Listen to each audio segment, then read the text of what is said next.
financial achievement, and I'm your talk show host, Rose Swanger, a certified financial planner and a retirement income certified professional. Well, many high school seniors studying for their ACT, SAT for the next year college preparation. I heard there are many high school seniors already got accepted by the University of Tennessee. If you want your kids to be in this early bird group, what should you do?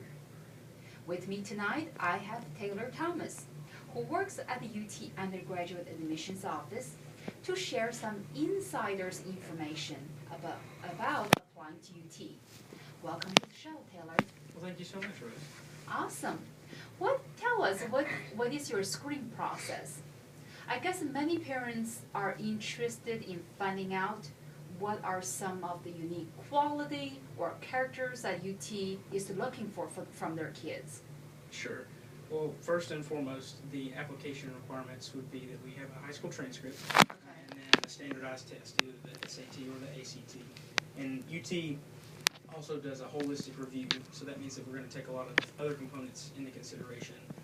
So personally, I really like working in an office that does that because students are a lot more than two numbers being a GPA test score. So we would look at personal statements, letters of recommendation, any sort of extracurricular activities, awards that the students might have received. And in that personal statement, that's where we really get to know the student. So that's something that really does weigh in that holistic review process. Now, between the ACT, SAT, and the GPA, which one weighs more heavily? That's another, about the holistic review, it's hard to kind of pinpoint which one would hold more weight. Some students, in the personal statement might explain that they get really nervous during the standardized test. Okay. And so that's something that when we looked at that test, we would also take that into account. Or maybe some students had some difficult home life, and one of their semesters in high school, their GPA did down. So that's why we would also look at the GPA, taking that into consideration. Well, okay, when is the earliest time you can apply for UT? Because for those people, I think several months ago on the Facebook, I saw some parents said, "Oh, my kids got into UT." That was just in September or October. Yeah, and our application actually opened in August. Wow. Yeah, pretty early this year, and so we did receive several applications just right off the bat. Some people applied the first day that it was open. Really? So they must have their SAT or ACT score already. Yeah, and a lot of students will take that their junior year, and then UT actually does a super score with the SAT and ACT. So we'll pull out the best subject scores out of all the times that you've taken it. So it's in the best interest of the student to send in all the tests that they have taken, maybe even after they've applied. So some of those students that applied in August might have taken the test a little bit later that year.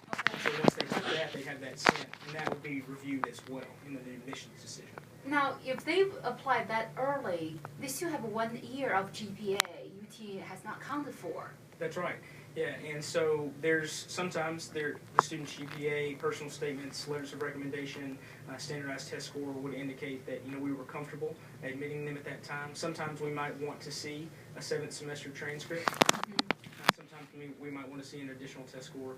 Sometimes we might want to have a conversation with the student. So. Oh, you do interview students? Well, not necessarily interview, but they do come on campus tours, and if a student wants to speak with us, that's something that we always encourage to talk with them. Just to hear, kind of why they want to come to UT, how we're going to be a stepping stone to get them to where they need to be later. So that's all taken into account in that review process as well.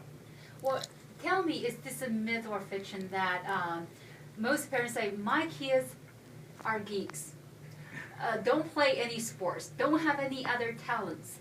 Would UT still look at those geeks? Well, when you say the word geek, I think that you mean academically focused. And I think, yes, of course. We're a research-based institution, and I would say that those students are the ones that are going to be furthering those fields in the different subjects we have at UT. So that's something that is very strong at the university. You don't necessarily have to, you don't have to be a student athlete or a musician or an actor or anything like that. We have students that are very involved in community service, and some students are very involved academically. So we don't want to be, very one-sided at the university.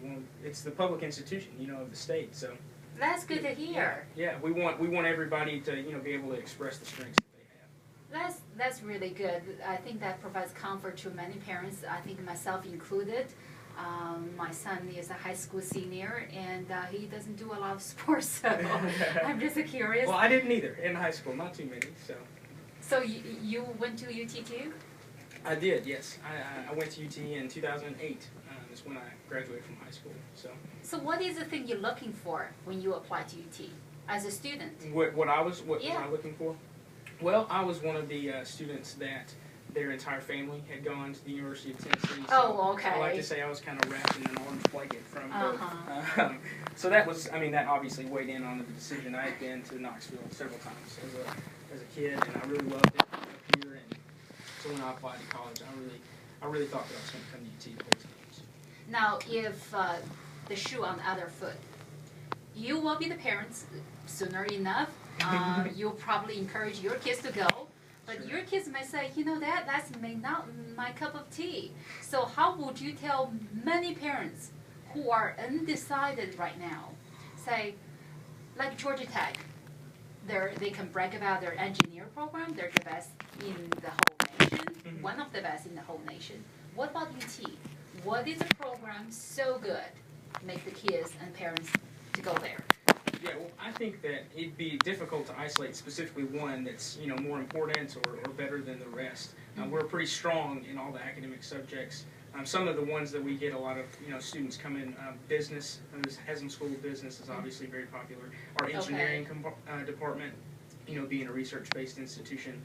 But those, communications, it's difficult to say that one is holds any more weight than the other. And I would say that, when you're making that decision about what school to go to, really one of the better things to do is to visit the school. And, if you come to campus and you maybe meet with some advisors or some counselors and kind of get a feel of what campus is like. And I've always said that, when I'm talking to students that are in high school, they'll tell me that this feels right. And it sounds really vague, but I think it's really, it's up to the student. I think that campus visit, seeing what it has to offer, not necessarily just looking up some things on the website, that really will make the difference. What is the best time to visit UT? Junior year or? I do think so. I think for convenience sake, I think the summer after your junior year in high school, it's a good time that fits in. You're not in school yet, so you don't really have to take off school. When senior year rolls around that fall semester, you're going to be applying, so that might be a little bit late to start visiting. And then, as far as coming to the Knoxville campus, obviously it'd be nice if you could work in a tour around a game day. So maybe even your junior fall semester, that might be something to experience. Come on a tour on a Friday and then go to the game the next day, because that's a different atmosphere. It's not, campus isn't always like that, but I'm sure anybody that's been to a game day can say it's something really nice too. Now, what about but counselor, career counselor? How do the students, when they go visit you guys initially, have kind of meeting with career counselor to guide them? I want to apply to UT, but I don't know what to study. Do you have such person available? Yeah, sure. So the office that I work in, the undergraduate admissions office, we have several admissions counselors, and they would be the individuals that the students really have the most contact with during the application process. And also, when they're looking at and comparing schools, we would be able to tell them what UT has to offer. Maybe if they told us they wanted to be, a doctor, we would tell them, kind of what route to take, or if they wanted to be something else involved in academia, then we would kind of tell them the best major that fit their interests. Okay. And then that's who you would talk to the whole time. Once you got to be a student at UT, however, they have a higher evolve career services center, and that would be where you would go for more career counseling, mostly landing job prospects. Coming in as a high school senior, it's really just that conversation about what major do you need, what do you need to study to get where you want to be. But once you're there, utilizing our career center on campus, that would be an actual tangible, job opportunity. That's awesome. Last year, as you know, that we have this new program called the Tennessee Promise. Yeah. It's giving all the Tennessee high school seniors an opportunity and a free education 2 years in a community college or technical college. Now, that makes me wonder, several parents I have talked to, they were thinking send their kids go to those community college first, take advantage of the free ride, then the third year transfer to UT. Now, in my mind, I'm thinking the freshman rate will be dropped, right? Is that the case so far? Well, it didn't affect it as much as you would think. Really? Yeah, I mean, we've had those conversations with parents. Finances are obviously a big component of choosing where to go to school. Your show, I'm sure, addresses some of those issues. And you know, when you're talking about 2 years free a college education, that's something to think about. You know, there are reasons to go to a four-year institution as a freshman, mostly experiential related, getting that freshman experience, that four-year experience at that university.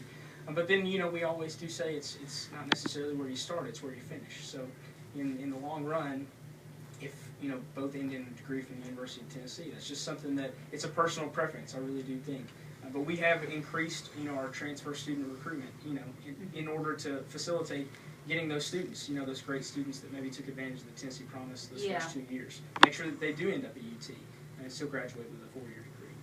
Now, most of the people go to like Pellissippi College, State College. They took 2 years. Are those credits truly 100% transferable to UT, or you could just pick and choose? Well, now, there are courses offered at Pellissippi that wouldn't transfer, but we do have course equivalency tables on our website. Our transfer recruitment team is also very aware of what will transfer and what won't. Okay. So if UT was in your future as a transfer student, that would be a conversation that you needed to have, you know, maybe before registering for classes. Safe to say, though, most general education classes like English, math, sciences, foreign languages, those transfer pretty easily. But again, our website has all the courses at Pellissippi that would transfer to UT and what they would count as. I remember when I was in college, way back then, my brother went to Georgia Tech. And the Georgia Tech has a program called, that time 12 hours, credit hours, full load. Anything above that will be free, tuition free. Does UT offer similar program? We don't have any program where, you know, if you take above a certain amount of hours, that it's free. It's all going to be pretty much the same. Some of the academic colleges might have an additional fee per credit hour, but no, I'm not aware of any program like that at UT. That would be awesome. That's like another scholarship for kids or something. Yeah, we do have now, we really encourage students to do 15 and 4. So we encourage students to take 15 hours to graduate on 4 years. So that's the only thing that really, involving our hour requirements, what students could take. To remain full-time, you know, with some of the scholarships, 12 hours is kind of the standard across a lot of public universities, yeah. Well, now you mentioned the magic word we love to hear as parents, scholarship. Sure. What scholarship do you award to students? Truly 100% need basis, or merit-based scholarship? We have both. Again, being a public university, we're going to have a lot of different options.